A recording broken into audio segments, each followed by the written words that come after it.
안녕하세요. 저는 결혼한 지 딱 9년 차에 6살 아이를 데리고 이혼한 싱글맘입니다. 작년에 이혼 후 이제야 거의 주변 정리가 끝난 것 같아요. 저는 이혼 후에 아이랑 친정 근처로 이사까지 하느라고 한동안 정신이 없었습니다. 저는 자기 가족만 귀한 줄 알고 다 퍼주려고 하는 남편이 꼴보기 싫어 아이가 있음에도 이혼을 선택했습니다. 혹시 인색한 배우자와 같이 사는 분들이 계실까요? 남편은 본인을 포함해 자기 가족에게는 아까운 줄 모르면서 아내와 그 가족, 심지어 자식에게도 들어가는 돈을 아까워하는 사람이었습니다. 제가 돈을 벌지 않았다면 글쎄요. 아마 더 빨리 이혼했을 것 같네요. 이혼할 때는 돈도 잘 쓰고 시원시원한 성격인 줄 알았는데 결혼하고 보니 제가 홀딱 속았다는 걸 알았습니다. 지금이야 저 혼자 벌어도 수입이 괜찮은 편이에요. 그런데 결혼할 때는 그렇지 못했습니다. 남편과 둘이 같이 번다고는 하나 결혼할 때만 해도 연차가 얼마 안 되니 뻔한 박봉의 월급쟁이에 양가에서 큰돈 도와줄 형편이 안 되어 둘 다 대출 끼고 신혼살림 차렸습니다. 남편은 기술 직종이고 저는 공기업에 다녀요. 처음에는 힘들었지만 연차가 쌓이면서 형편이 점점 나아졌습니다. 이혼할 때 보니 제가 처음 시작할 때보다 재산을 정확히 5배 불려놨더라고요. 아무튼 저는 직장 다니면서 아이 키우면서 시댁에는 며느리로, 우리 친정에는 맏딸로 모든 역할을 완벽하게는 아니지만 도리는 하면서 살았다고 자부합니다. 그래서 남편의 인색한 행태가 도무지 이해 불가였고 이러다 나중에 나 아파서 병원에 입원하면 그 돈까지 아깝다 하겠구나 싶어 이혼했습니다. 부모님은 저 이혼한 이후에 손녀딸 때문에 60대 중반이 다 된 나이에도 바쁘게 지내시고 있네요. 엄마는 전업주부시고 아빠는 아직도 택시 일을 하십니다. 원래 회사 다니셨는데 퇴직하고 택시 일을 시작하셨거든요. 벌이가 많지는 않아도 살림에 보탬이 된다며 아마 향후 5년 정도는 더 하실 생각이신 것 같아요. 제가 걱정되니 택시 일을 그만두라고 하면 더 해야 한다며 이러십니다. 조금이라도 더 벌어놔야 나중에 네가 부담이 덜하지. 우리 손녀한테 대학 등록금이라도 보태줘야 할 거 아니냐. 그 정도는 이 외할아버지가 해줘야지. 너한테 큰 돈은 못 남겨도 이 정도는 아빠가 할 수 있어. 아빠도 참. 그 돈은 엄마 아빠 노후자금으로 두고 쓰세요. 애 대학 학비는 부모 책임인데 아빠가 왜 걱정을 해요? 이혼했어도 지훈이 아빠가 애 양육비랑 아빠 책임은 하고 있으니까 저 힘들까 걱정 안 해도 돼요, 아빠. 지금 엄마 아빠 덕에 나 너무 편하게 직장 생활하잖아요. 그게 어디 편하게 하는 거겠어? 혼자 네가 다 감당하려고 하지 말고 힘든 거 있으면 엄마 아빠한테 기대도 된다. 엄마랑 아빠 아직 쌩쌩하니까 너야말로 걱정하지 마.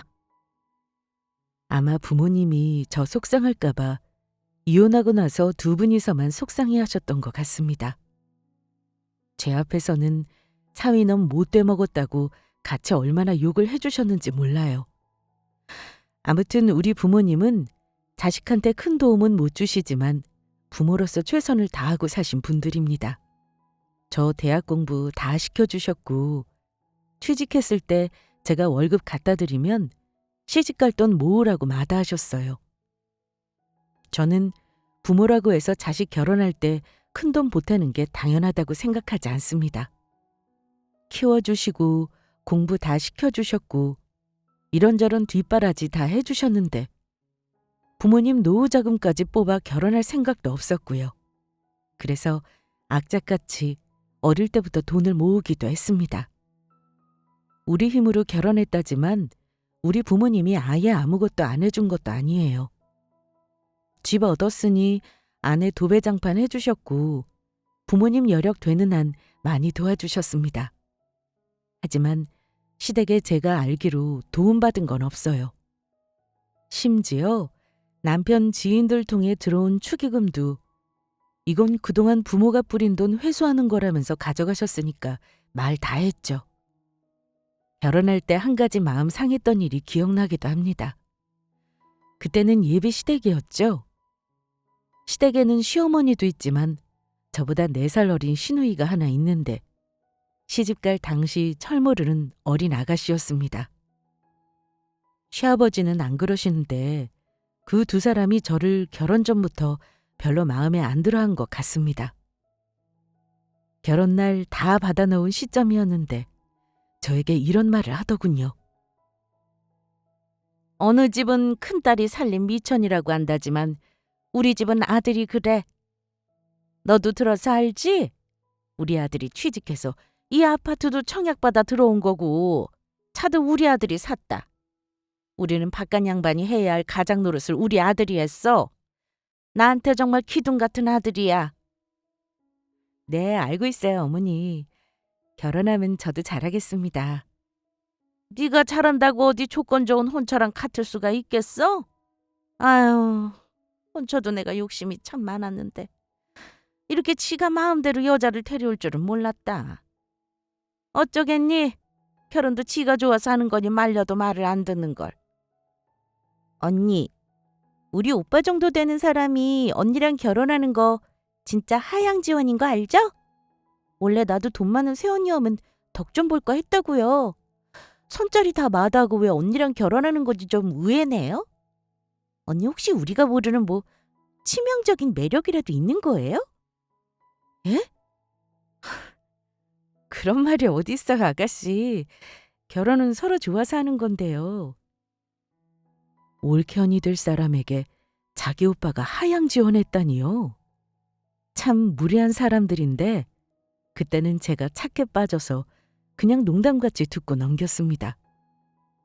어차피 결혼은 나랑 하는 거니까 개의치 않았고 남편에게도 시어머니와 시누이가 종종 무례한 언사를 해도 굳이 말 안 하고 넘어간 적도 많아요. 사소한 것 일일이 다 짚고 넘어가면 싸울 일이 엄청 많겠다 싶어 제 선에서 참은 겁니다. 그렇게 힌트가 있었음에도 결혼한 저도 바보는 맞네요. 그러니 거의 10년 가까운 세월을 악착같이 내 식구 위한다고 고생하다가 결국 이혼했으니 남 탓도 있지만 내 탓도 있는 건 맞습니다. 말씀드렸지만 결혼해서 저 정말 열심히 살았습니다. 대출 갚고 내 집 마련하는 게 최대 목표라 아이 갖는 것도 미루고 돈을 악착같이 모았어요. 진짜 운이 좋은 게 뭐였냐면요. 2년 전세 만료될 무렵 금매로 나온 아파트 봐오던 걸 조금 무리해서 샀습니다. 나중에 우리 집 근처로 전철 연장 노선이 확정되면서 집값이 1.5배가 올랐어요. 그 해에 아이도 가졌고요. 그래서 우리 딸 태명이 복덩이였죠. 물론 저는 집을 매입하기 전부터 소문을 듣고 금매를 노리고 있었습니다. 우리 부부는 그때 집을 사고 파는 매매를 2번 하면서 처음 부동산이라는 걸로 돈을 번 경험을 했어요. 솔직히 제 결단 아니었으면 그만큼 돈 벌지 못했을 겁니다. 남편은 집을 사기 위해 큰돈 대출받는 걸 무지 싫어했어요. 이자가 무섭다나요? 그래서 집 사기 전에 저랑 많이 다퉜습니다. 집은 나중에 돈을 벌어서 사자. 왜 급하게 물에서 집을 사자는 거야? 이자는 뭐 당신 월급으로 다 낼 거냐? 우리 지금 양가에 용돈 드리고 뭐 남는다고 이자까지 더 내는 짓을 하려는 건데? 집 살 때 내는 이자 아까우면 돈 못 벌어. 2년 전세 살고 그때 집값 오르면 뭐 대출 없이 살 수 있을 것 같아? 내가 보니 이게 기회란 말이야. 내 말대로 하자. 다른 건 다 당신 말대로 하잖아. 남편은 집 사는 걸 반대했습니다. 목돈을 더 모아 집값을 충당하자고 했고 저는 돈 모으는 속도보다 집값 오르는 속도가 더 빠르다고 맞섰죠. 사실 남편이 말하는 거 이해는 했습니다. 둘이 벌어서 400만 원이 조금 넘는 월급에 그 당시 양가의 부모님 용돈을 30만 원씩 총 60만 원은 고정적으로 나가고 있었어요. 이건 결혼 전부터 남편과 합의한 내용입니다. 남편은 자기 부모님에게 월급 절반을 원래 드렸다네요. 하지만 결혼하고 나면 자기도 우리 가정이 우선이니 자기 동생과 같이 부모님 용돈을 보태겠다고 먼저 얘기한 겁니다. 저는 원래부터 친정 부모님께는 매달 30만 원씩 보내고 있어서 그 액수로 정한 거예요. 아무튼 그 당시 우리 집 전세자금 이자는 대략 20만 원이었고 각종 보험에 생활비 하면 모으는 건 꿈도 못 꿀 때였습니다. 남편은 야근도 잦았고 주말 근무도 잦았는데 어찌 그리 월급이 적었는지 모를 일이었죠.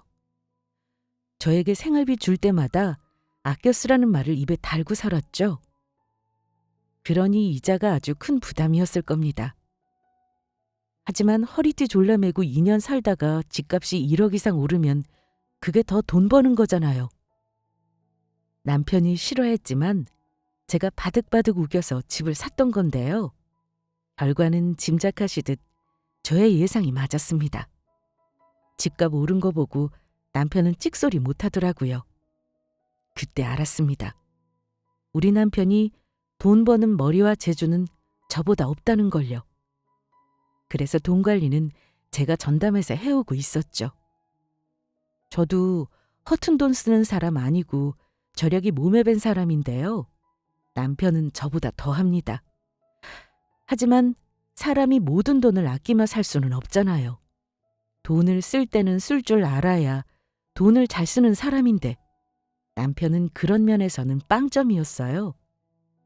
자기만 생각하고 인색한 면이 저와는 성향이 맞지 않았습니다. 저는 남편이 구두쇠라고 생각은 안 해요. 왜냐면 인색하게 구는 대상이 정해져 있기 때문입니다. 그게 누구냐면요. 저를 포함해 우리 딸 그리고 친정 식구들입니다. 아예 모든 거에 돈 쓰게 아까워하는 사람이면 그런가 보다 하겠어요. 도대체 유독 저와 친정에만 인색한지 모를 일이었습니다. 뭐 이유가 있었겠습니까? 그냥 자기 돈 우리 식구들에게 쓰는 게 아까웠던 거죠. 보통 결혼하면 명절, 집안 경조사, 양가 어르신 생신 등등 똑같이 챙기는 게 일반적이잖아요. 그 사람은 장인어른 장모님 생신에 전화도 한 통 안 하고 용돈도 따로 마련해서 드린 적 한 번도 없었습니다. 처음에는 몰라서 그런 줄 알았어요.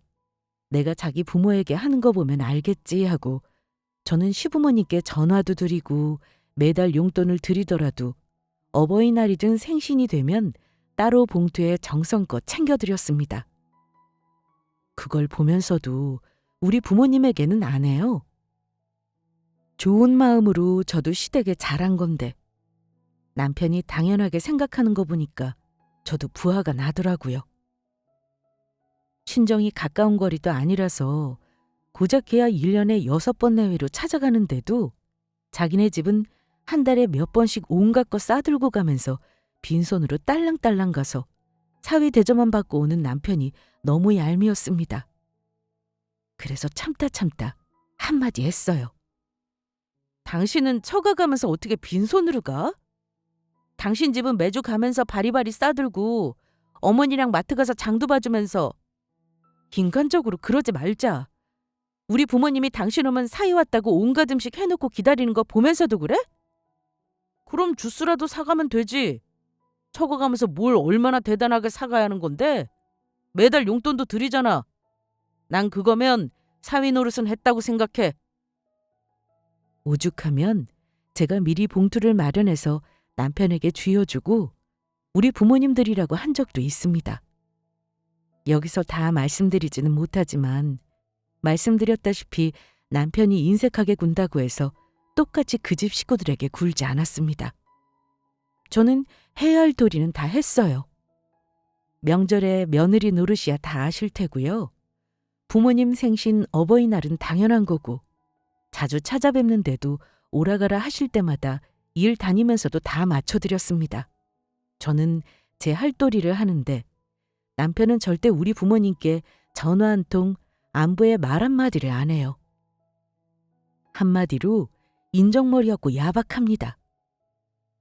결혼해서 아이 낳기 전에도 그래도 그럭저럭 저 따라하는가 싶었는데 집 사고 아이 낳으면서부터 완전히 달라지더라고요. 그게 본색이었는데 제가 미처 몰랐던 거죠. 아무튼 웃긴 것이 본인 몸 생각하는 것도 끔찍해요. 제가 아이 낳고 산후조리할 때 그 돈을 얼마나 아까워했는지 어디 가서 서러워 말도 못합니다. 자기는 몇십만 원짜리 홍삼진액 사 먹고 무슨 비상금으로 샀는지 몰라도 옷이며 골프용품이며 다 사요. 그런데 우리 친정에 용돈 줄 건 없답니다. 너무 아까워해요. 친정엄마가 병원에서 허리 수술하셨는데 제가 병원비 보태시라고 40만 원 입금해 드렸을 때 저 하마터면 이혼당할 뻔했습니다. 우리 생활비도 맨날 없다고 반찬도 엉망이면서 무슨 40만 원씩이나 병원비를 보태냐? 당신은 돈이 아주 우습구나. 어? 정신이 있는 거야? 우리 지금 돈 나가는 게 얼만데 그 돈을 나한테 상의도 없이 보내는 건데. 내가 집에서 노는 사람도 아니고 나도 돈 벌어. 그럼 엄마 수술하셨다는데 자식이 그냥 보고만 있어? 당신 돈으로 드리는 거 아니니까 신경 꺼. 당신 어머니가 아프셨어도 이랬을까? 나 정말 당신한테 너무 서운하다. 본인이 먹고 싶은 거, 본인이 필요한 것들은 금액에 얼마든 구매하면서 제가 쓰는 것들, 먹는 것들, 그리고 친정에 들어가는 돈을 아까워하고 자기 식구만 챙기는 게 아주 꼴보기 싫었습니다. 나중에는 제가 옷 사 입은 것도 뭐라 하고 아이한테 들어가는 돈도 아끼라고 잔소리하는 거 너무 듣기 싫어서 한 번은 제가 못 참고 쏘아붙였어요. 그렇게 나랑 우리 딸한테 들어가는 돈이 아까우면 그냥 당신 혼자 살아. 나 안 말려. 대신 이 집에서는 당신이 나가라. 내가 사자고 해서 산 내 집인 거 알지? 그러면 할 말이 없는지 괜히 멋쩍다는 듯 입맛을 다시더니만 다음부터는 돈 쓸 때 제발 고민을 하랍니다. 자기와 상의를 하고 돈을 쓰라면서 저를 나무라더군요. 그러니까 어디다 쓰든 미리 나랑 상의는 하자는 거야. 우리 부모님 돈 드릴 때 나는 당신한테 꼭 말하잖아. 당신이 말해서 내가 싫다고 한 적 있었어? 당신 한 번만 더 이러면 나 당신이 하는 것처럼 똑같이 당신 식구 대할 테니까 그런 줄 알아? 남편이 입에 붙이고 사는 말은 내가 왜? 우리가 왜? 난 받은 게 없는데 해야 해? 이런 의문형으로 항상 말하곤 했습니다. 제가 살면서 부모님께 몇백씩 드리는 것도 아니고 기껏해야 병원비 좀 보태드리거나 생신이나 어버이날 명절 챙기는 정도인데 그걸 아까워하니 참 할 말이 없죠. 몇백씩 턱턱 드리는 것도 아니고 부모님 생신이면 적어도 30이든 50이든 봉투는 해야 예의이고 기본돌이라 생각했는데 남편은 그런 생각조차 못하는 사람이라 문제였습니다. 그러니 자꾸 싸울 일이 잦아지게 되고 저도 나중에는 자포자기하게 되더라고요. 아이도 키워야 하고 직장 생활도 하니 몸도 마음도 늘 힘들었고요. 저도 그 즈음부터는 저도 잘하려는 마음을 내려놓고 살았습니다. 시어머니나 시누이가 좋았냐고 하면 그렇지도 않습니다. 결혼 전에도 시어머니는 우리 남편을 자기 남편 대용으로 여기시는 듯 엄청 의지하셨고 집안 대소사를 다 기대는 분이셨어요. 저에게 바라는 것도 그만큼 많았고요. 하지만 남편이 자기 식구만 챙기는 거 겪으면서도 저도 사람인지라 잘 안 하려고 하니까 싫은 소리를 대놓고 하셨던 분입니다. 그것도 신우이랑 쌍으로 저를 못살게 굴었습니다. 특히 신우가 결혼할 때 시어머니는 저에게 얼마나 황당한 요구를 했는지 몰라요. 너무 당연하다는 듯 어머니가 그러시더라고요. 우리 은영이 결혼 자금 니들 한 5천 정도 해줄 수 있지? 애들이 반반 결혼한다면서 글쎄 집 얻는 돈을 우리 은영이도 똑같이 보태달라지 뭐냐. 밑도 끝도 없이 5천만 원이라는 액수를 해줄 수 있느냐고 물어보시는데 먹던 밥이 도로 올라오는 기분이었어요. 당황한 제가 무슨 말씀이냐고 물어보려는데 황당하게도 남편이 옆에서 하는 말에 말문이 막히고 말았습니다. 요새는 왜들 그리 반반 결혼들을 하는지. 하긴 나도 엄밀히 말하면 반반 결혼한 셈인가? 어쨌든 엄마, 필요한 돈이 5천이에요? 나머지 혼수매 예단은 어찌하기로 했는데요? 그건 은영이가 모은 돈으로 어찌 감당할 수 있을 것 같아. 어떻게? 그 돈 보태줄 수 있니? 하나뿐인 동생 시집 가는 거니까 잘 살라는 의미로 그 정도는 해줄 수 있지? 그래야 은영이 결혼하면 니들한테도 잘하는 거야. 너희 집 사서 돈도 많이 벌었다며. 그러자 남편이 저를 보고 태연히 묻는 겁니다. 여보, 우리 5천은 여유 있는 거지? 그동안 내가 당신한테 준 돈이 얼마냐? 모은 돈에서 5천 정도는 내 동생 도와줄 수 있잖아. 그렇지? 저는 남편이 아무 고민 없이 동생에게 5천만 원을 주고 싶어하는 모습을 보고 어이없기도 했고 너무 밉기도 했습니다. 우리 엄마에게 40만 원 병원비 보태줬다고 난리치던 모습이 겹쳐지면서 괘씸했어요. 여기서 어영부영 넘어가면 정말 줄 것 같아서 저는 단호하게 말했습니다. 5천? 당신은 그런 돈이 있는가 봐. 죄송한데 어머니, 저 동생 결혼할 때도 5천만 원 못 해줬어요. 아무리 가족이라지만 형편껏 해야죠. 그 돈이 없어서 결혼이 어려운 거면 결혼을 미루는 게 맞겠죠. 5천만 원은 힘들 것 같습니다. 아가씨가 저 결혼할 때는 단돈 10만 원도 안 했는데 5천만 원이라뇨. 너무 과하네요. 제가 적당한 선에서 보탤게요. 못 해줘? 너는 시누이가 하는 만큼 꼭 같이 하겠다는 거니? 동생이잖아. 일단 보태주고 살면서 갚으라고 해도 되는 거잖니. 어떻게 딱 잘라 거절하고 저리 매정한지. 아무튼 알았다. 둘이 잘 의논해 보고 보탤 수 있는 만큼 보태줘. 하나 있는 시누이야. 얼마 보태줄지 잘 생각해봐라.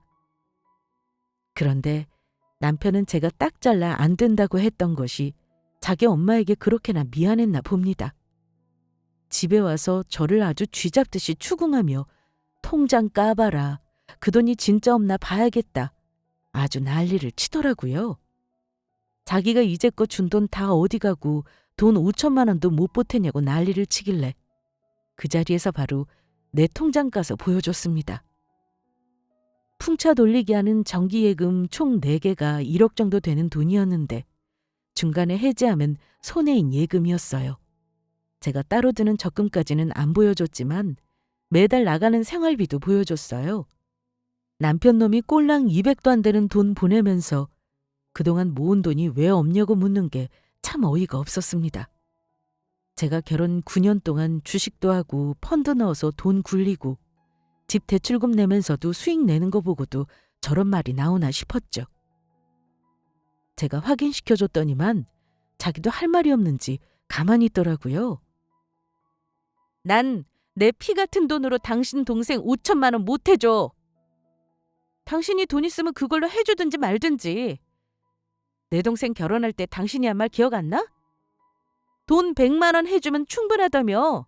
난 그 이상은 못 해주니까 알아서 해. 그 뒤 남편은 더 이상 5천만 원을 해주자는 말은 안 했습니다. 시누이 결혼할 때 100만 원 보태주라고 줬더니 받아들길래 수긍하나 보다 하고 넘어갔죠.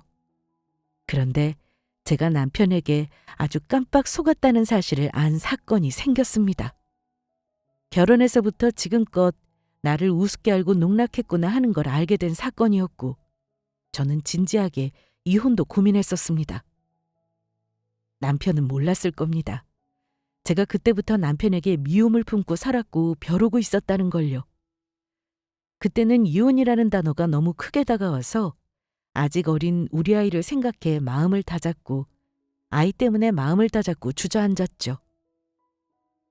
제가 돈 관리를 했지만 저는 남편이 월급이라고 주는 돈만 이체를 받았지 남편 월급이 정확히 얼마인지, 통장에는 얼마가 있는지는 몰랐어요. 늘 돈이 없다, 월급이 적다, 이번 달에는 초과 근무를 못해서 수당이 없다, 이런 말을 하면 저는 당연히 남편이 하는 말을 믿었습니다. 그런데 그 모든 게 남편의 거짓이었다면 구독자 여러분은 기분이 어떨 것 같으세요? 차라리 남편이 치밀한 사람이라 아예 저를 모르게 했다면 차라리 나았을 겁니다. 남편이 자기 세금을 내달라고 공인인증서 비밀번호를 가르쳐줬는데 혹시나 해서 남편 주거래은행에 로그인 해본 게 잘못이었죠. 남의 통장 내역 왜 들여다보냐고 나무라실 수도 있어요.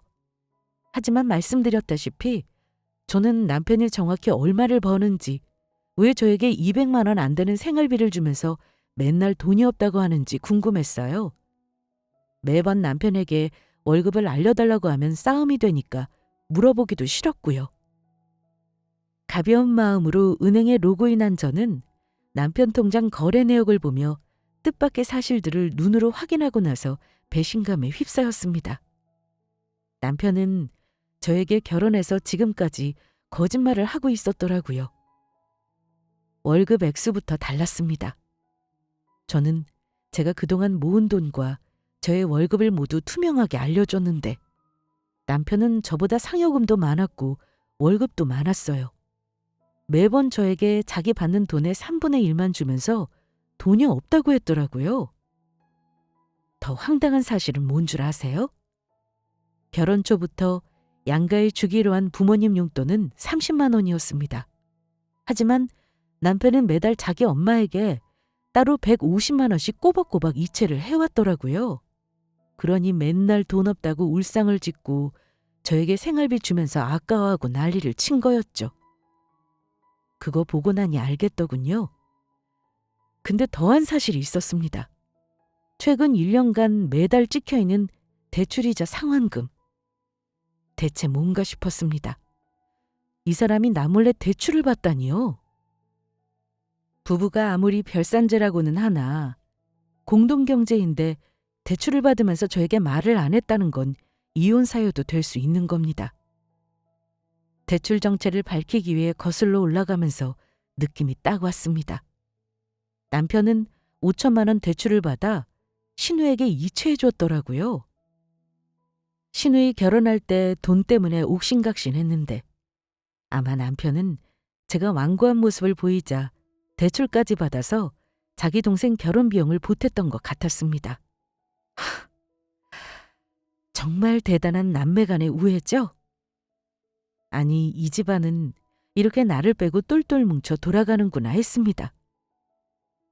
남편에게 결혼 생활 내내 속았다는 걸 알고 배신감이 들었고 이혼이라는 걸 다시 한번 고민하게 된 계기였죠. 그리고 이제는 나도 남편에게 의논하지 말고 내 부모에게 잘해드리자 싶었습니다. 마침 엄마 환갑이 다가오기도 했고 저는 큰맘 먹고 엄마랑 아빠가 10년가량 탄 차를 바꿔드리기로 마음먹었습니다. 차가 생각보다 빨리 나와서 환갑 기념 식사하기로 한 날 일주일 전에 미리 차를 인수해서 부모님 댁에 가져다 드렸어요. 부모님이 좋아하신 거야 뭐 굳이 말 안 해도 다들 짐작하실 겁니다. 엄마 차 살 때 남편에게는 당연히 의논하지 않았습니다. 어찌 나올지 뻔히 하니 입만 아플 것 같았죠. 엄마 환갑 기념으로 식사를 하는데 남편은 역시나 당연하다는 듯 봉투는커녕 꽃 한 송이 준비하지 않았습니다. 그냥 매번 하는 식사 자리나 매한가지라고 생각하는 듯 했고 빨리 식사를 하고 자기는 골프 약속을 잡았다고 가겠다는 겁니다. 가뜩이나 요즘 미운 사람 애써 참아주려 노력 중이었는데 인내심이 툭 끊어지는 느낌이었죠. 당신은 우리 엄마 환갑 때 이중으로 약속을 잡아야 해? 아니 그냥 식사만 한다며. 점심 먹고 뭐 하루 종일 같이 있어야 하냐? 나도 주말에는 내 시간이 있어야지. 그래, 당신 맘대로 해. 가라면 가. 부모님 안 듣는 곳에서 잠깐 다툰 거지만 제가 표정이 안 좋으면 부모님이 불편해하실까 봐 부모님 앞에서는 기분 나쁜 티 내지는 않았습니다. 엄마는 오래간만에 딸 레에와 손녀를 보니 너무 좋으셨던지 고맙다고 하시더라고요. 아무튼 엄마가 너무 고마워. 너희도 이제 내년이면 결혼한 지 벌써 10년이지? 내가 많이 못 도와줘서 늘 미안했는데 이렇게 보란듯이 잘 살고 엄마 차까지 사주니까 꿈만 같은 거 있지? 너무 고맙다. 차는 잘 쓸게. 고마워 이서방. 엄마, 내가 그동안 효도 한번 제대로 못해서 이번에 맘먹고 해드린 거예요. 그러니까 두 분이 그 차 타고 좋은 데 많이 다니셔요. 남편은 놀란 눈으로 대화를 듣고만 있더라고요. 거기서 어찌된 영문인지 묻지는 않았습니다. 식당에서 나오며 우리 부모님께 사드린 중형 세단을 본 남편은 눈이 이글거리더라고요. 당신, 나한테 말도 없이 장모님 차 사준 거야? 어? 그런 거냐고? 제 옆구리를 치면서 귓속말을 했지만 대꾸도 안 하고 엄마 아빠를 먼저 차에 태워 보내드렸습니다. 그날 집으로 돌아오면서 남편 놈은 차에서 아주 난리를 쳤습니다. 예상은 했지만 그 정도로 광기를 보일 줄은 몰랐어요. 당신 뭐야? 장모님 환갑기념으로 차를 사? 아 진짜 이 사람이 미쳤나? 차가 한두 푼에? 그걸 나랑 상의도 없이 산다는 게 말이 되느냐고! 그러면서 뭐? 내 동생 결혼할 때 5천만 원 아까워서 벌벌 떨었잖아. 글쎄, 내가 그걸 왜 당신이랑 상의를 해야 하는지 모르겠다. 당신은 마음대로 자기 집에 퍼주면서 나는 안 된다는 건 무슨 논리야? 저는 냉정하게 맞받아쳤어요. 그러자 약이 오르니 더 길길이 날뛰기 시작했습니다. 집에 오는 내내 저는 차마 여기 말도 못할 쌍욕을 들었어요. 그리고 저는 남편이 하는 폭언을 모두 전부 녹음했습니다. 집에 와서 2차전을 하는데 아주 가관이었어요. 남편은 제가 흥분하며 맞받아치지 않자 본인이 기선을 잡고 있다고 착각하더군요. 나 오늘 진짜 당신한테 정남이 떨어지더라. 차? 참나. 그 차 5천만 원 넘는 차야. 당신이 그러고도 돈 관리할 자격 있냐? 나한테 전부 넘기던지 그냥 그 차 도로 팔아. 진짜 미치지 않고서야 나한테 말도 없이 차를 사? 그 차 안 팔면 당장 이혼이야. 알겠어? 황당했죠. 내가 하고 싶은 이혼이라는 말을 먼저 해주니 고맙더군요. 저는 대답 대신 피식 웃었습니다. 웃어? 당신 진짜 이럴 거냐고! 당장 그 돈 차 팔아서 메꿔놔. 그동안 당신 나 모르게 처가에 다 퍼주고 산 거 아니야? 장모님 차 사줄 때 우리 엄마가 동생 결혼 비용 보태라고 한 건 생각 안 났냐? 나 지금 빈말하는 거 아니다. 당신처럼 자기 집에만 퍼주는 여자랑은 못 살아. 오늘 내가 한 말 잘 생각해봐라. 알겠어? 혼자 북치고 장구치고 쇼를 하더니만 짐까지 싸서 자기 발로 나가주는데 어찌나 고맙던지요. 남편이 나가면서 등 뒤에 대고 내일까지 차 안 팔면 이혼이라나요? 남편이 그러거나 말거나 저는 시원하게 맥주 마시면서 인터넷으로 이혼 소송을 검색하고 있었습니다. 다음 날은 더 웃겼습니다. 제 발로 나갔던 남편이 저녁 시간에 들어오더라고요. 저는 본체만 제했죠. 혼자서 약올라 하면서 저에게 서류를 내밀더라고요. 이게 뭐야? 제 발로 나간 사람이 왜 들어와? 이혼하자며? 서류나 보고 말해. 내가 당신 좋아서 들어왔겠냐? 그래, 우리 이혼해. 당신 장모님 차 다시 팔 생각 전혀 없잖아. 말했다시피 나는 당신처럼 처가만 생각하는 여자랑 못 살겠다 이거야. 긴 말할 거 없이 우리 깨끗하게 갈라서자. 누가 할 소리를 저리 짓거리는지 모르겠더라고요. 그래, 우리 갈라서자. 당신 말대로 이혼해. 여기다 도장 찍으면 되는 거야? 가져올 테니까 그대로 놔둬라. 그런데 제가 이혼하자고 단칼에 수락하자 남편이 흠칫 놀라면서 저를 빤히 보더군요. 뭐? 왜? 이혼하자며. 이혼해 줄 테니까 당신 집 마저 싸서 나가. 당신 미쳤어? 당신 내 말이 우습냐? 참, 이혼하자니까 알았다니. 당신 지금 나한테 반항하냐? 반항? 내가 왜 당신한테 반항을 하겠어? 당신 설마 이혼할 마음도 없으면서 나 겁주려고 이거 들고 온 거니? 참나. 당신 무슨 초등학생이니? 하는 짓이 참 유치하다. 그게 중요한 게 아니잖아. 그래서 그 차 정말 안 팔 거야? 진짜 이혼하겠다 이거지? 저는 이제 참을 필요가 없을 것 같다고 판단했습니다. 어차피 남편 입에서 이혼 말도 먼저 나왔고 자기 발로 집도 나갔으니까요. 그 차를 왜 도로 팔아? 우리 부모님 선물이 당신은 그렇게 아깝니? 뭐? 내가 우리 집에만 퍼줘? 어이가 없다. 당신이 나한테 친정에 퍼준다는 말을 서슴없이 하니까 나 너무 웃긴다. 내가 우리 집에 퍼줬다고? 정작 퍼준 사람이 누군지 이거나 보고 말해. 저는 남편놈에게 사진 한 장을 문자로 보냈습니다. 그동안 남편놈이 시댁에 저 몰래 보낸 150만 원의 용돈, 그리고 남편이 시누이에게 주려고 받은 대출 내역 등등 제가 사진 찍어 넣은 내역이었죠. 제가 보낸 사진을 보고 남편은 조금 전 기세등등한 모습은 온데간데 없이 얼굴이 흑빛이 되었습니다. 이게 뭐야? 당신 이거 대체 어디서 난 거야? 당신 내 통장 뒤졌어? 뒤진 건 나도 미안해. 그런데 어찌 보면 나도 참 억울해. 내 통장은 당신한테 다 깎아서 보여주는데 나는 결혼해서 당신 월급이 정확히 얼마인지 그거 보고 나서야 알았잖아. 당신 맨날 돈 없다고 한 이유가 있더라. 어머니한테 150씩 주고 매달 시누이 대출 받아준 이자 내는데 돈이 없었겠다. 이래도 나한테 퍼준다는 말이 나와? 자기 뜻과 전혀 다른 방향으로 일이 돌아가니 남편은 누나를 열심히 굴려가며 잔머리를 굴리더군요. 남편의 속내가 뻔히 다 보였죠. 여보, 그건 내가 설명할 수 있어. 내가 당신보다 월급이 더 많았잖아. 생활비도 꼬박꼬박 줬고 내가 아빠 노릇 남편 노릇 소홀히 한 거 없잖아. 어이가 없네.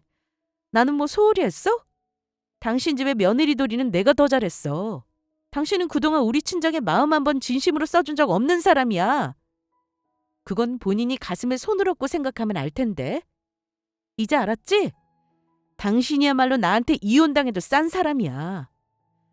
도장 찍어줄 테니까 이혼하자. 알겠냐? 그리고 미리 말하는데 내가 정확하게 계산할 거야. 당신이 나한테 가져갈 돈은 아마 없을걸?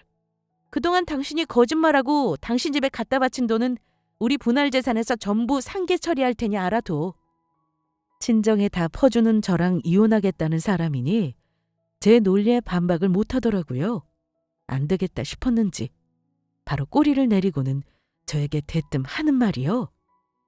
그만하자. 내가 당신 겁주려고 이혼하자고 한 건 맞는데 당신은 뭘 그리 진지하게 되받아치냐? 아유, 무슨 말을 못하겠네. 알았어. 그럼 이제부터 각자 돈 관리하면서 자기 부모한테는 알아서 하는 걸로 하자. 그럼 됐지? 무슨 소리야. 난 이혼할 거라니까? 당신이 집에 퍼다 준 거 보고 나야말로 한동안 속이 뒤집혔어. 알아? 애 생각해서 참고 살려고 했던 사람을 아주 둘쑤셔 놓는 게 누군데. 이제 와서 불리하니까 발뺌하냐? 차라리 잘 됐어. 나는 당신같이 뒤에서 음흉한 짓 하는 사람 못 믿고 살아.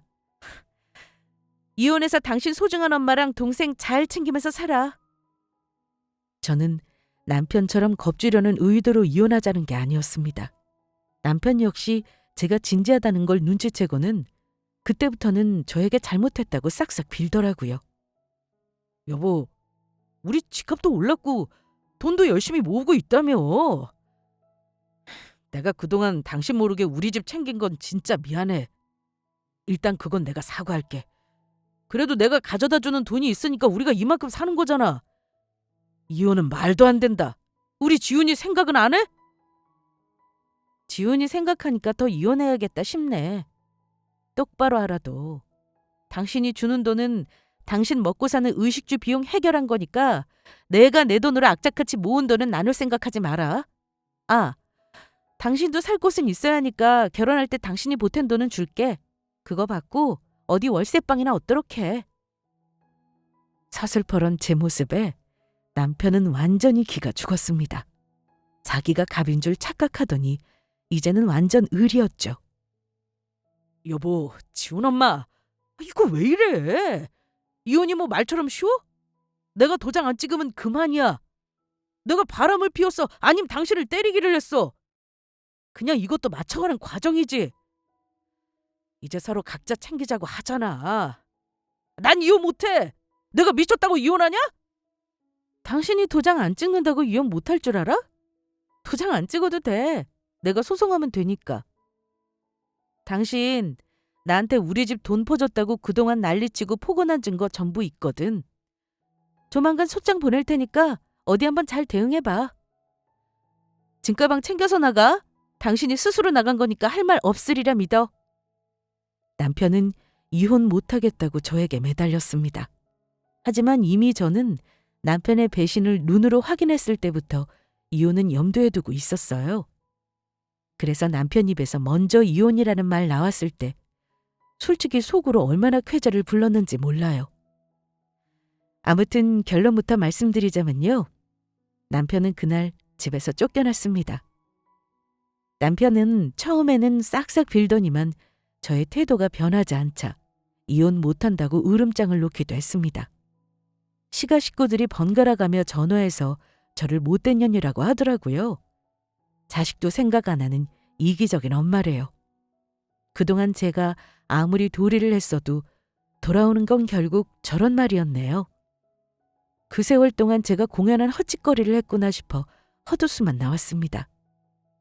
저에게 아들 망친 년 어쩌고 하는데 대꾸할 가치를 못 느낀 저는 바로 그 집 식구들 번호는 전부 차단했습니다.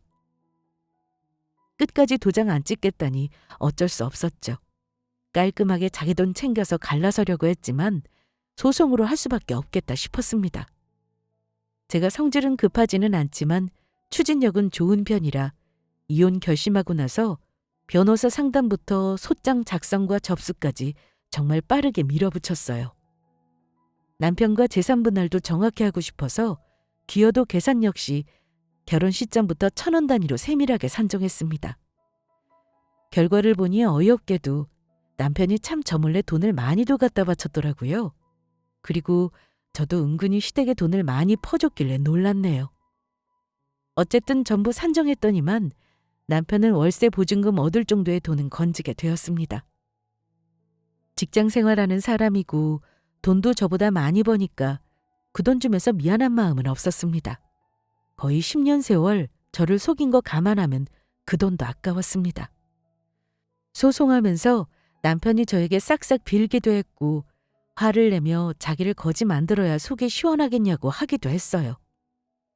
당신은 나 알거지 만들면 속이 후련할 것 같냐? 아무리 그래도 나 우리 딸 아빠야. 당신이랑 9년을 한 입을 덮고 잔 사람한테 너무한 거 아니야?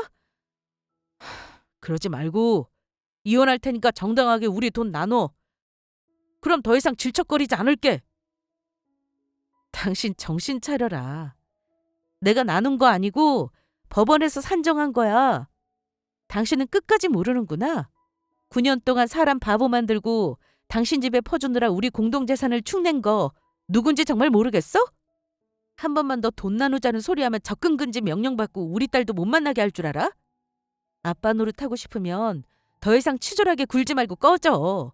너네 식구들끼리 잘 먹고 잘 살아라. 남편과 저는 이혼 소송하면서 살던 집을 정리했습니다. 수익은 어쨌든 남편도 지분이 있었으니 비율대로 나눴어요. 남편이 가져간 돈은 그게 다였고요. 결혼 기간에 비하면 빈털털이나 마찬가지였죠. 저야 그동안 악착같이 산 덕에 돈 걱정하지 않고 지낼 만큼 여유가 있었습니다. 이혼하니까 남편이 우리 집에 인색하게 굴던 순간들이 가끔 떠오를 때가 있어요. 그때 이혼하지 않은 걸 후회하면서 이불킥을 하면 했지 한 번도 이혼을 후회한 적은 없네요. 아이가 있어서 저를 측은하게 보시는 지인들도 있지만요. 당사자인 저는 속이 아주 시원하다는 걸 말씀드리고 싶네요. 경우 없이 바라기만 하던 시모와 신우, 우리 가족에게 모두 아까워하던 남편놈. 이기적인 그 사람들끼리 잘 먹고 잘 살길 바랄 뿐이네요. 저는 부모님 근처로 이사 후 한층 안정된 생활을 하고 있고 직장 생활도 열심히 하고 있습니다. 부모님 속상해 하시는 거 웃음으로 바꾸려면 제가 꼭 행복해야겠다는 결심을 했답니다. 앞으로 아이 씩씩하게 키우며 살겠습니다. 이혼 사연 끝까지 들어주셔서 감사합니다.